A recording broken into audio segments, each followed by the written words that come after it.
Hello, Double GDP community. It is great to be with you again. I am here to share progress updates on the sprint before Christmas. This will be we'll have one more sprint that is scheduled to end right on Christmas, but this is the one just before. So if you haven't picked it up yet, I have a bit of a Christmas theme in my background.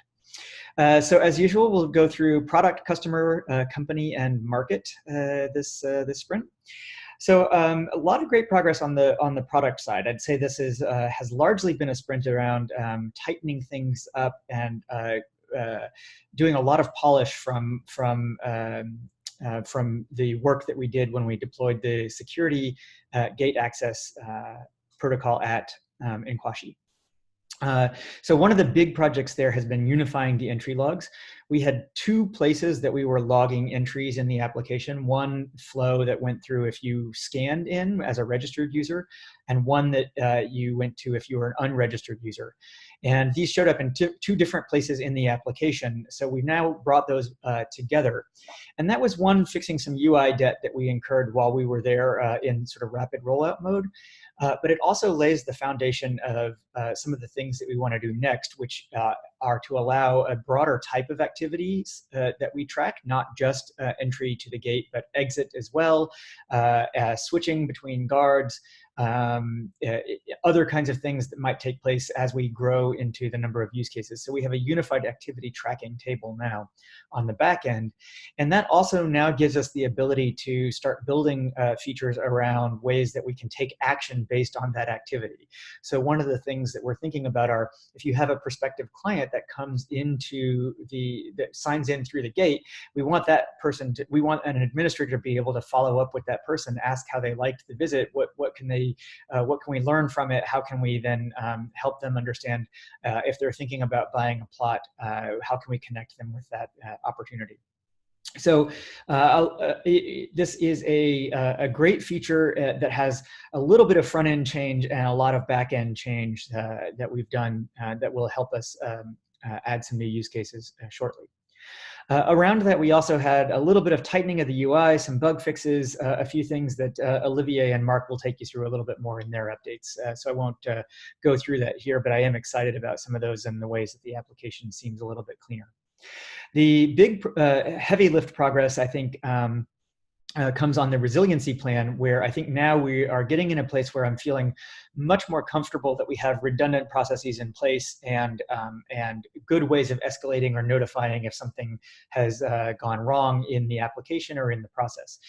So we have now 2 phones at site, 2 charging stations so that we can have them going at the same time. We have a lockbox for security so that things won't just get randomly taken and disappear. And we have a poster so that one of the pieces of feedback that we heard from guards is that clients have a lot of questions when they come in. So while the guards certainly can speak to some of the processes that we're implementing, we feel like it's very helpful for them to be able to point the client to something and say, well, here's everything explained in a place that you can go for more information. So we're bringing out the first version of that tomorrow, along with a redundant router. So right now we have a Wi-Fi set up for MTN at the gate. We had one for Airtel that we had some debugging then that we needed to do, so we brought that back to the Zig office and we'll redeploy that tomorrow. But basically, by the end of the week, we should have redundant data connections, redundant phones, security cases on the phones, a lot of sort of backup and sort of just tightening of the process and handling being able to handle if something goes wrong.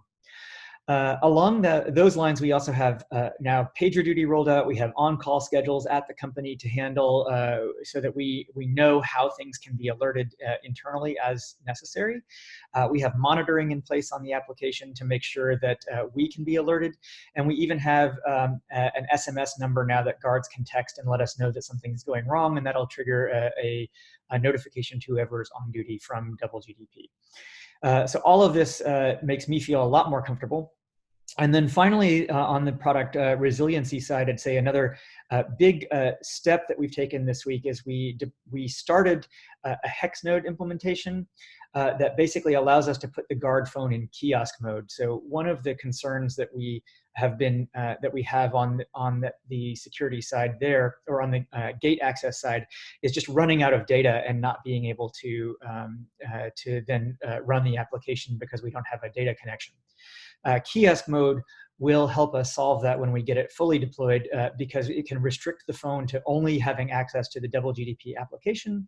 And the other nice thing about it is it allows us to be able to go into the phone remotely, be able to see what's going on at the phone, and fix things as necessary. So we have a prototype running that we got up and running this week, and I think in this sprint and in the next sprint we'll be able to get that deployed so that we can actually have a little bit more security there. So a lot of heavy lifting on sort of infrastructural things and tightening things up on the product side that I think have been probably not showing as much forward momentum on the front end, but a lot of things that are sort of really helping me feel a lot more comfortable that we're in a better, that we're not sort of as exposed to risk there, and being able to have, a little bit more resiliency and better redundancy in terms of the product. So then on the customer side, next part of the update, we made some push here to start getting the next 100 clients enrolled. We talked with the head of product about a few different ways of getting the next batch of clients enrolled, and we have a few ideas there. What we discovered in the process is that there are still some concerns on the customer side around our commercial terms, like when and how they might need to start paying for use with double GDP, and how the data is going to be structured, or what they can do. We'll learn a little bit more about that tomorrow morning. We have a meeting with the head of Nkwashi and the head of product there to talk through and better understand what some of those concerns are. So we hit a little bit of a snag. Well, we definitely hit a snag in terms of rolling out to the next 100 clients, and we'll learn a little bit more about that tomorrow. So I'd say while I had hoped that we'd have more progress there, I think this will lead to a good conversation and certainly resolution of some of the things that I think we did surface while we were there and just haven't heard back yet on. Also on the customer side, gate activity was down a little bit last week. It had been higher 2 weeks ago. If you look at a rolling 2-week average, we're sort of at about 50 users per week average for over 2 weeks. And we still don't have like a solid baseline of this, and I think we're still getting there. Also last week, I hear that there were rains again at the site. So I think some of this there is some concern on our side about how much, whether the gate access is a number there that we're seeing, or sort of whether a dip in the numbers that we're seeing there is actually indicative of anything or not. So we're monitoring that closely, but I think as of this point, we'll just sort of take that and see how it evolves. So that's it on the customer side. On the company side, I'd say definitely the highlight of this sprint is that we brought Mutale on board. You'll see her first update this sprint, and very excited. She's been doing great work. All of that has manifested in the resiliency plan. So very excited. Thank you to Mutale, and thank you to the ZIG. She is another fantastic employee through the ZIG. And that partnership has really been just a wonderful working relationship there, and very glad to be working with them. On the double GDP, so when I say company, this is the double GDP update. I'd say a lot of the work this last sprint has been around metrics. So in addition to thinking about the gate access log, we've now streamlined and standardized a lot of how we're calculating that metric. And that is going to help us just create the same report week over week for our customer, and not spend as much time doing it. The biggest thing on the company side in terms of metrics is also we've given a lot of thought, or a little bit of thought, to how the weekly active user metric is being calculated. So far, it's been calculated just based on login. With the rollout of the unified activity log, we now have the ability to start tracking whether somebody is active, not just whether there has been a login event. And so we think that's going to give us a better gauge on activity moving forward. Unfortunately, there was a migration in the database that is preventing us from having a solid number of what our weekly active user is this week. The report is showing the last updated date, and because we did a migration, every user is showing as having updated in the last week. So we're not actually going to report a weekly active user number this week. But on that front, we are also starting to think further ahead and look at what our baseline would look like as we set goals around weekly active users going through 2020. And it is definitely our aspiration to be thinking about a 10% week over week growth throughout the course of the year. And looking at that, it gives us a growth curve that would actually come to about 5,000 weekly active users by the end of next year. So what we want to do now is take that aspiration and start thinking about how that will affect our planning, how that would affect thinking about bringing on new customers, when and how we would do that, how we can start backward engineering from that goal and start thinking about how that inspires us in terms of company growth. Also on the company side, then we have a first draft of a handbook. We now have 5 or 6 people on the team that are working together, and just having one place to look at what our norms are and our conventions of how we communicate with each other is going to be very helpful. So we have a first draft that we're going to talk through next week.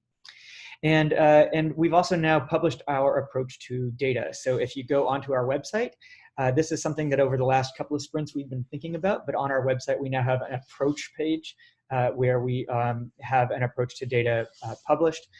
We'll get our first set of feedback from customers next week in terms of how they're thinking about that and what reactions they have. But that is now available to the community, and people can start looking at that. I would say on the company side, and also I guess one other update, just a quick update. We had I met with another engineering candidate there, so still thinking about recruiting and excited to move forward there. On the company front, I'd say the biggest thing on my mind and a bit of a concern over this last sprint is I'm certainly feeling like a bit of a bottleneck with all of the communication between the team, and I'm also seeing that I feel like we're a little bit bottlenecked on decision making on the customer. Certainly, as they have raised the concern around some of the things that we need to work through on the commercial side. Right now, we did not roll out to new clients as fast as we had hoped. I don't want that to slow our progress in terms of product development, and so I think one of the conversations that we're going to have as a team in the next week is thinking about how can we break through some of those bottlenecks, how can we unleash creative energy among ourselves and be able to move forward, even while some of the conversations that we need to have with customers are going to move forward at their own pace. I think I think one of the things that will help in this is the handbook and being able to talk about ways that we can have more point-to-point interactions within the team, and then also shifting our emphasis of development away from some of the polishing and resiliency use cases that are very dependent upon the work that we've done into some of the more forward-looking CRM use cases that we're starting to map out. So I think that's where we'll shift our emphasis, but I would also love other ideas from the community at large about ways that what are ways that we can be working together better asynchronously and also not being bottlenecked on a sort of a central decision-making product lead on my side, or a customer when we want to roll out features to them. Or we want to invest in new features that we think will be useful to them down the line. So that's it on the internal company operations side. Jay has some updates on the marketing side that I won't go into too much here, but a few interesting conversations there and some learnings on that. In terms of next steps and sort of what we're thinking about there, I'd say the improving team level collaboration without it being bottlenecked on me is definitely a conversation worth having, and some good area for collaborative thought. And unblocking creativity, defining some goals and use cases around CRM is high on the priority list. Along those lines, I'm also trying to figure out how we are going to deal with vacation schedules. We have quite a number of out of work times in the next couple of weeks around Christmas. So this will be something that we need to sort of also figure out, how do we move forward in those ways, even while different people are out at different times. So pulling that all together. Sprint planning will also look at weekly active user, standardizing some of our metrics even a little bit more, and trying to get some good baselines so that when we do set metrics next year, we have some good targets and some good baselines to work from. And then CRM, which I'm just incredibly excited about. We have a variety of different ideas. And I think now that we have sort of gotten this resiliency in place, I'm excited to start thinking about the next major set of use cases and how we can build there. So that's it for my sprint update this week, or this sprint, and super excited for conversations with the team, with the community at large, and with thinking about where we can go from here. That's it. Thanks very much, and we'll talk to you in 2 weeks.